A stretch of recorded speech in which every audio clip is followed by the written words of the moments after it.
Tu crois comprendre les femmes? Tu penses que l'amour, l'attirance, les relations sont des sujets simples à analyser, à raisonner, à contrôler? Pourtant, tu vis les mêmes déceptions, les mêmes silences, les mêmes trahisons, les mêmes « je ne sais pas ce que je veux » alors que tu as tout donné. Laisse-moi te révéler une vérité qui va te secouer. 98% des hommes vivent dans l'illusion. Ils pensent comprendre les femmes, mais ils ne voient que la surface. Les vrais codes sont invisibles, psychologiques et émotionnels. Seuls les 2% qui les maîtrisent vivent des relations équilibrées, puissantes et profondément respectées.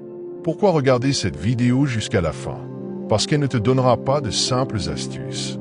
Elle va te dévoiler les vérités cachées que la majorité des hommes ignorent et que la plupart des femmes ne révéleront jamais ouvertement. Tu vas découvrir pourquoi les femmes sont attirées par des hommes qui ne cherchent pas à plaire, pourquoi ce qu'elles disent est secondaire par rapport à ce qu'elles ressentent, pourquoi ton détachement est plus séduisant que ton affection, et comment maîtriser leur langage silencieux te rendra irrésistible. En regardant cette vidéo en entier, tu changeras de dimension. Tu passeras de l'homme confus à l'homme lucide, de l'homme rejeté à l'homme magnétique, de l'homme qui cherche à comprendre les femmes à celui que les femmes cherchent à comprendre. Sans plus tarder, commençons. 1. L'attirance féminine. Une question de valeur perçue, non de logique. L'attirance chez les femmes est rarement logique, mais elle est toujours basée sur la perception de la valeur que tu projettes.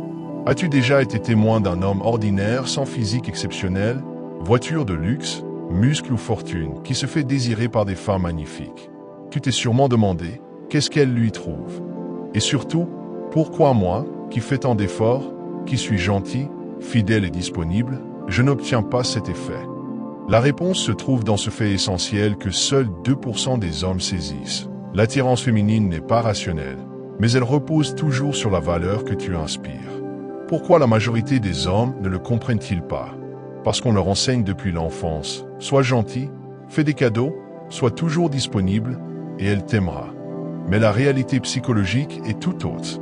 La gentillesse, la disponibilité et l'attention ne génèrent pas d'attraction si une femme ne perçoit pas en toi une valeur supérieure à la sienne. C'est le point de départ de tout. Qu'est-ce que cette perception de valeur? Ce n'est pas ta valeur intrinsèque, ni ce que tu crois valoir. C'est l'impression inconsciente que tu laisses à l'autre. Une femme peut rencontrer deux hommes. L'un est objectivement plus beau, plus riche, plus intelligent. L'autre est plus mystérieux, plus détaché, plus centré sur lui-même. Lequel capte son attention? Pas celui qui cherche à plaire, mais celui qui s'appartient. Ce dernier projette une image de rareté, de pouvoir, de maîtrise. Et dans la psychologie féminine, la rareté équivaut à la valeur. Ce que les femmes détectent inconsciemment. Une femme identifie rapidement certains traits chez un homme. Est-il perturbé par mon comportement? Perd-il son sang-froid si je ne le désire pas? A-t-il besoin de me convaincre pour exister? Ou vit-il sa vie indépendamment de moi? Un homme qui n'a pas besoin d'une femme pour se sentir complet représente une valeur rare. Elle se dit, cet homme ne cherche pas à me séduire. Pourquoi? Qu'est-ce qu'il sait que j'ignore? Pourquoi ne me poursuit-il pas comme les autres? Et c'est là que l'intrigue naît. Et chez la femme, l'intrigue est le prélude à l'attraction. Pourquoi le stoïcisme est si attirant? Un homme stoïque ne tente pas de séduire par les émotions. Il affirme sa présence par sa stabilité. Il n'est pas pressé, ne panique pas, ne mendie pas l'attention. Il ne réagit pas aux provocations émotionnelles, ne cherche pas à plaire à tout prix, ne compromet pas ses valeurs pour être validé. Il sait que sa valeur n'a pas besoin d'être démontrée. Et c'est précisément cette absence de besoin qui génère chez la femme le désir de combler ce vide émotionnel. Exemple concret, le test silencieux. Imagine que tu rencontres une femme qui te plaît, belle, brillante, confiante. Tu l'invites à sortir, elle accepte. Mais entre les rendez-vous, elle devient distante. Elle répond plus lentement, annule au dernier moment. 98% des hommes paniqueraient, la relanceraient, chercheraient des explications, feraient des efforts pour la récupérer. Mais les 2% d'hommes lucides ne changent rien à leur comportement. Pourquoi? Parce qu'ils savent qu'il ne s'agit pas d'eux, mais d'un test émotionnel. Ils ne tombent pas dans le piège de la surréaction, restent constants, calmes, détachés. La femme se demande alors, pourquoi ne réagit-il pas? Pourquoi n'essaie-t-il pas de me convaincre? Qui est cet homme? et son attirance se ravive, car elle perçoit un homme rare, donc précieux. La perception de pouvoir. La valeur perçue est aussi liée à la perception de pouvoir. Si une femme sent qu'elle a un contrôle total sur toi, elle ne peut pas te respecter. Et sans respect, il n'y a jamais d'attirance profonde. Mais si elle sent que tu peux partir à tout moment, que tu n'es pas dans le besoin, que tu ne cherches pas à plaire, alors elle voudra te plaire. Elle cherchera à capter ton attention, à se battre pour maintenir ton respect. C'est là que l'équilibre s'inverse. Tu n'es plus celui qui séduit, mais celui qu'on cherche à séduire. Psychologie évolutive. Pourquoi cette dynamique est-elle si ancrée? Depuis des millénaires, les femmes ont évolué pour identifier les hommes au potentiel reproductif, non ceux qui mendient l'amour. Un homme qui démontre un contrôle émotionnel, une stabilité, une focalisation sur sa mission est perçu comme le plus apte à survivre, protéger et transmettre. Ce n'est pas une question rationnelle, mais biologique. La perception de valeur est la clé inconsciente de ce choix ancestral. Les erreurs des 98%. Ils veulent prouver leur amour dès le début, répondre trop vite, dire je t'aime trop tôt, suranalyser chaque comportement féminin, mettre la femme sur un piédestal. Tout cela projette une faible valeur perçue, car l'abondance ne cherche jamais à convaincre. C'est le manque qui supplie. Si tu veux faire partie des 2% d'hommes qui comprennent la psychologie féminine, arrête d'agir comme un mendiant émotionnel. Commence à incarner un homme qui ne cherche pas à plaire, mais à être fidèle à lui-même. Parce que dans la perception féminine, un homme stable, rare, mystérieux et stoïque vaut toujours plus qu'un homme gentil, serviable, mais désespéré. Alors, homme stoïque, as-tu déjà remarqué qu'une femme te désirait plus quand tu ne cherchais pas à la convaincre, quand tu étais dans ton calme, ton silence, ton pouvoir? Dis-moi en commentaire, je lis toutes vos expériences. 2. Les femmes ne disent pas ce qu'elles veulent, elles testent pour le découvrir. Tu penses que ce que ta copine, ton ex ou cette femme que tu veux séduire te dit est la vérité. Tu crois que parce qu'elle a dit « je vais bien », elle va bien, que « je t'aime » signifie qu'elle est toujours connectée à toi. Que « je ne suis pas prête pour une relation » signifie qu'elle ne couchera pas avec quelqu'un d'autre dès demain. Laisse-moi t'ouvrir les yeux. Voici un fait que seuls 2% des hommes comprennent vraiment. Les femmes ne communiquent pas d'abord avec des mots. Elles communiquent avec des émotions, des gestes subtils, des silences lourds, des ambiances. Les mots ne sont que la surface. Le véritable message est toujours émotionnel, corporel et contextuel. La psychologie derrière les tests. Le cerveau féminin est biologiquement programmé pour choisir le meilleur partenaire possible. Dans un monde où les hommes peuvent mentir, jouer des rôles et séduire sans réel engagement, la femme doit s'adapter. Et elle s'adapte en utilisant des tests émotionnels, qu'ils soient inconscients ou stratégiques. Elle ne te demandera pas directement « Es-tu émotionnellement stable? Es-tu capable de dire non? Gardes-tu ta dignité sous la pression ?» Non, elle créera des situations où tu devras le prouver. Les tests les plus courants. La distance soudaine. Elle arrête d'envoyer des messages, ralentit la communication, annule un rendez-vous. Ce qu'elle observe, vas-tu paniquer, la harceler, perdre ton calme? Si tu restes calme et détaché, tu passes le test. Tu montres que tu as une vie équilibrée et que tu ne t'effondres pas à la moindre distance. Les provocations émotionnelles, elle fait une remarque blessante, une critique subtile, te compare à un autre homme. Ce qu'elle observe, réagis-tu de manière excessive? Restes-tu solide ou te rabaisses-tu pour lui plaire? Si tu gardes ton calme et ton humour, tu passes le test, prouvant que tu ne te laisses pas déstabiliser. La jalousie contrôlée, elle mentionne un ex ou un homme qui la drague. Ce qu'elle observe, es-tu jaloux et insécure ou es-tu sûr de ta position et de ta valeur? Un homme confiant n'a pas besoin de contrôler, il ne réagit pas violemment à la concurrence car il connaît sa propre valeur. Ce que font les 98%, et pourquoi ils échouent. Ils surréagissent, doutent d'eux-mêmes, multiplient les efforts pour rattraper la connexion. Ils affichent une peur de perdre, une odeur que les femmes perçoivent immédiatement. La peur de perdre signale un manque d'abondance émotionnelle, une incapacité à contrôler ta réalité et que tu places la femme au-dessus de toi. À partir de là, elle perd son respect et donc son attirance. Ce que font les 2% d'hommes stoïques. Ils comprennent qu'un test n'est pas une attaque, mais un filtre, une chance de montrer qui tu es réellement.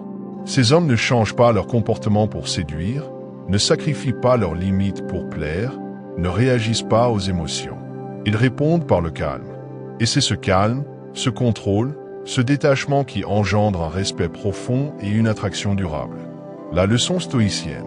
Ce n'est pas la femme qui te teste, c'est la vie, à travers elle, qui te demande « As-tu assez grandi pour rester stable dans l'instabilité ?» Le stoïque ne craint pas le test. Il sait que ce n'est pas contre lui, mais pour distinguer les hommes immatures. Il passe le test sans s'énerver, sans se justifier, sans drame. Pourquoi est-ce une force d'être testé? Parce que cela te pousse à élever tes standards, à maîtriser tes émotions, à maintenir ton cap même dans le doute. Les tests féminins sont le miroir de ta propre stabilité, et seuls les hommes qui s'aiment assez pour ne pas négocier leurs valeurs deviennent irrésistibles. Exemple concret, la perte soudaine d'intérêt. Une femme que tu fréquentes depuis quelques semaines semble s'éloigner. Elle ne propose plus rien, devient vague, et te dit « je suis confuse ». La réaction des 98%. Que ai-je fait de mal? Je suis désolé si je t'ai blessé. Je veux qu'on en parle pour arranger ça. La réaction des 2%. Je respecte ton espace. Prends le temps qu'il te faut. Il retourne ensuite à sa vie sans rien forcer. Résultat, elle revient. Pourquoi? Parce qu'il n'a pas cherché à la rattraper, mais à montrer qu'il se respecte lui-même, ce qui est rare. Les femmes ne disent pas ce qu'elles veulent. Elles observent, testent et provoquent. Non pas pour te nuire, mais pour voir si tu es digne de confiance. Et la confiance ne se mendie pas, elle se prouve dans l'épreuve. Retiens bien ceci. Un test mal géré détruit l'attraction. Un test bien géré transforme une femme en allié fidèle. Dis-moi en commentaire. As-tu déjà été testé sans t'en rendre compte? Comment as-tu réagi? As-tu gardé ton calme ou as-tu compris trop tard? Je réponds à tous les commentaires, homme stoïque. 3. Lorsqu'une femme t'aime, elle craint de te perdre. Si tu restes un défi. Voici une vérité inconfortable mais cruciale. Les femmes ne tombent jamais réellement amoureuses d'un homme acquis.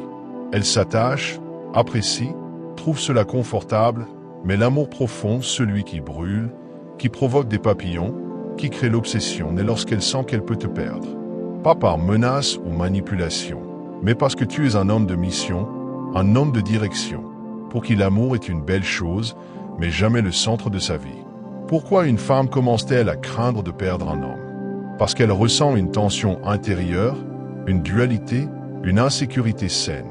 Elle n'est jamais sûre à 100% que tu lui appartiens. Ce doute est la racine même de l'attraction émotionnelle. Ce qui tue le désir, c'est la certitude. Ce qui l'alimente, c'est l'incertitude contrôlée, non la confusion malsaine, mais l'élégance de l'indépendance. La psychologie de la peur de perdre. Le cerveau humain, surtout celui des femmes qui ressentent intensément les émotions, est programmé pour valoriser ce qui peut disparaître. Ce n'est pas la possession qui suscite le désir, mais la possibilité de perte. Cela s'applique aux objets de luxe, aux opportunités rares, aux expériences intenses et surtout aux hommes qu'elle respecte. Quand une femme sent que tu es présent mais non acquis, attentif mais non dépendant, affectueux mais jamais mendiant, tu crées en elle cette douce peur de te perdre. Et cette peur douce nourrit l'attachement émotionnel. Les erreurs classiques des 98% des hommes. Ils pensent que pour rassurer une femme, il faut lui montrer qu'elle ne les perdra jamais. Ils veulent la rassurer sans cesse. Je suis à toi. Je ne te quitterai jamais. Tu es la femme de ma vie. Paradoxalement, plus ils le disent, moins elle le ressent. Et moins elle le ressent, plus elle doute. Et plus elle doute, plus elle teste. Et plus elle teste, plus elle s'éloigne. Car cette sûreté émotionnelle ressemble à de la dépendance affective. Ce que les 2% d'hommes comprennent instinctivement. Ils savent que l'amour ne se matérialise pas sous forme de contrat. Il s'incarne, mais reste fluide. Il ne se promet pas, il se prouve par l'équilibre. Ces hommes donnent de leur présence, mais pas de leur vie, partagent leur cœur, mais pas leur colonne vertébrale. Ils aiment profondément, mais conservent toujours leur centre.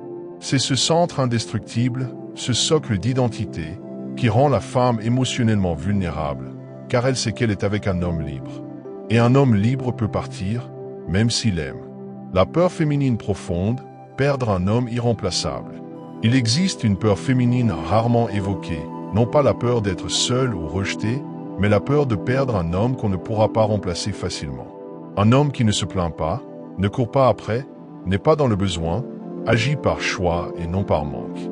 Ce type d'homme est extrêmement rare, car la majorité sont trop émotifs, trop dépendants, trop pressés, trop généreux au mauvais moment. Une femme le perçoit immédiatement. Mais quand elle rencontre un homme stoïque, elle se dit « Cet homme n'est pas pressé, il ne se dévoile pas entièrement, il n'est pas désespéré, il a des options, une vie, des principes. » Et c'est là qu'une peur saine commence à naître, une peur qui nourrit son respect. Exemple concret, la rupture maîtrisée. Un homme que la femme respecte quitte la relation parce qu'elle a dépassé ses limites, l'a trop testé ou a cessé d'apporter quelque chose. Il ne part pas avec colère, ne supplie pas. Il part en paix. Cette paix calme, ce je préfère perdre quelqu'un que je respecte que de rester et me trahir. La honte, même des mois et d'autres relations plus tard. Cet homme reste gravé dans sa mémoire émotionnelle car il est devenu irremplaçable. Ce que cela ne signifie pas. Il ne s'agit pas de jouer au dur pour manipuler, menacer de partir pour créer la peur ou faire semblant d'être distant. Non, la puissance de l'homme stoïque réside dans sa sincérité émotionnelle. Il n'a pas besoin de jouer, il est centré, détaché, prêt à perdre une femme pour ne jamais se perdre lui-même. Et cette posture est la racine de l'amour féminin authentique. Un homme qui demeure un défi émotionnel reste dans son cœur. Si tu veux qu'une femme tombe amoureuse de toi profondément, sincèrement, intensément, ne sois jamais l'homme qui lui donne tout avant qu'elle ne le mérite. Sois l'homme qu'elle admire, qu'elle respecte, qu'elle craint de perdre, sans jamais avoir besoin de le dire. Parce que tu incarnes une vérité rare dans le monde masculin, tu t'appartiens. Alors, homme stoïque, as-tu déjà ressenti ce respect accru d'une femme non pas parce que tu étais gentil, mais parce que tu étais rare? As-tu déjà vu une femme s'attacher davantage quand tu t'éloignais calmement, plutôt que quand tu la poursuivais? Dis-moi en commentaire, je veux lire ton expérience. 4. Les femmes communiquent avec des émotions silencieuses, pas seulement des mots. Tu penses que ce que ta partenaire, ton ex, ou la femme que tu désires te dit est la vérité absolue. Tu crois que si elle dit « je vais bien », elle va vraiment bien? Que si elle dit « je t'aime », elle est encore profondément connectée à toi. Que si elle déclare « je ne suis pas prête pour une relation », elle ne sera pas avec quelqu'un d'autre dès le lendemain. Laisse-moi te révéler un fait que seuls 2% des hommes comprennent. Les femmes ne communiquent pas d'abord avec des mots. Elles communiquent avec des émotions, des gestes subtils, des silences lourds, des ambiances. Les mots ne sont que la surface, le véritable message est toujours émotionnel, corporel et contextuel. La vérité, les mots féminins sont influencés par l'émotion du moment. Le langage féminin est contextuel, instantané et hautement sensible à l'état émotionnel du moment. Par exemple, un lundi, elle peut te dire « je t'adore », « je veux construire quelque chose avec toi ». Le jeudi, si tu as montré de la faiblesse, de l'insécurité ou de l'agacement, elle pourrait dire « je ne sais plus où j'en suis, je pense qu'on est trop différents ». L'homme moyen panique, croyant que ces phrases se contredisent. Mais les 2% d'hommes qui comprennent la psychologie féminine savent. Elle ne ment pas, elle parle à travers son émotion du moment. C'est la vérité émotionnelle instantanée, non la vérité logique permanente. Si tu n'es pas capable d'entendre ce qui est ressenti plutôt que ce qui est dit, tu resteras aveugle. Pourquoi tant d'hommes se laissent manipuler? Parce qu'ils prennent les mots comme des contrats, pensent qu'un « je t'aime » est une garantie et croient qu'une promesse féminine est gravée dans le marbre. Mais non, chez la femme, l'émotion est sa boussole. Ce n'est pas un mensonge, c'est une logique différente. Et si tu es un homme stoïque, tu dois décoder cette logique, ne pas la combattre, la critiquer ou la rejeter, mais l'observer avec calme et lucidité. Exemple puissant de communication émotionnelle silencieuse. Le silence prolongé. Tu sens qu'elle est distante? Réponds-moi, s'éloigne. Mais quand tu lui demandes, elle dit « non, tout va bien, je suis juste fatigué ». Mensonge? Non, masque émotionnel. Ce qu'elle dit vraiment, j'ai commencé à me déconnecter émotionnellement. Je ne veux pas de confrontation. Je teste si tu le remarques ou si tu vas m'ignorer. Le silence est un cri, mais seuls les 2% l'entendent. Le changement de ton dans les messages. Avant, c'était « tu me manques, tu es incroyable ». Aujourd'hui, c'est « ok, on verra ». Les mots ont changé subtilement, mais l'homme moyen pense qu'elle est juste occupée. L'homme lucide comprend, elle me parle avec la température émotionnelle. Il s'adapte ou prend ses distances. Les compliments indirects envers un autre homme, elle te dit, mon collègue, il est vraiment posé, très mature pour son âge. L'homme naïf pense, ah bon, elle me raconte sa journée. L'homme lucide sait, elle me compare, elle me montre ce qu'elle aimerait voir chez moi sans le dire directement. Il ne panique pas, il capte ce qu'elle ressent. Pourquoi le stoïque a l'avantage? Parce qu'il ne s'énerve pas, n'accuse pas, n'a pas besoin d'un « je t'aime » quotidien pour exister. Il observe, ressent, comprend et agit avec calme, non par réaction émotionnelle. Il se retire si l'énergie change, il parle quand c'est nécessaire. Il ne cherche pas à décoder chaque mot, mais chaque intention. Les pièges à éviter. Prendre chaque mot comme une vérité absolue. Tu te retrouveras confus, perdu, frustré. Lui demander d'expliquer ses émotions. Elle ne saura pas toujours comment, et plus tu forces, plus elle se ferme. Réagir violemment aux contradictions. Les femmes sont émotionnellement dynamiques. Ce n'est pas une faiblesse, c'est leur force. Ton rôle en tant qu'homme est d'apporter la structure, pas le chaos. La clé est d'apprendre à lire le non-verbal.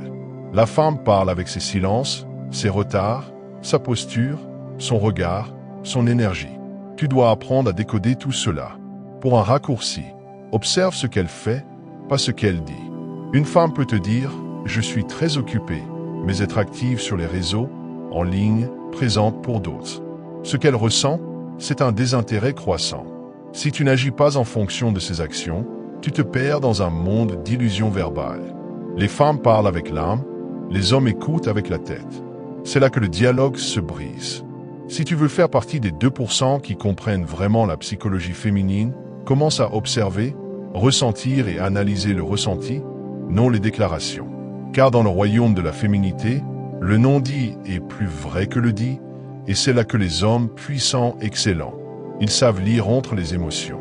Alors, homme stoïque, as-tu déjà remarqué qu'une femme t'envoyait des signaux silencieux? As-tu déjà été trop concentré sur les mots au lieu d'écouter le climat émotionnel? Partage ton expérience en commentaire, je suis impatient de lire ta vision. Si tu as ressenti cette vérité en toi, si tu as compris des situations passées, si tu veux rester un homme libre, stoïque et respecté, alors cette vidéo est ton atout majeur. Mais ce savoir ne doit pas rester secret. Aide-moi à propager cette vérité dans le cœur des hommes qui cherchent encore dans le noir. Like cette vidéo maintenant, objectif, 1000 likes pour faire circuler ce message. Partage-la avec un frère, un ami ou tout homme qui s'est déjà senti perdu face à une femme. Et surtout, dis-moi en commentaire quel point t'as le plus marqué. Je réponds à chaque commentaire, car un homme stoïque est aussi un homme qui partage et élève les autres. Bienvenue parmi les 2%, bienvenue dans l'empire du stoïcisme.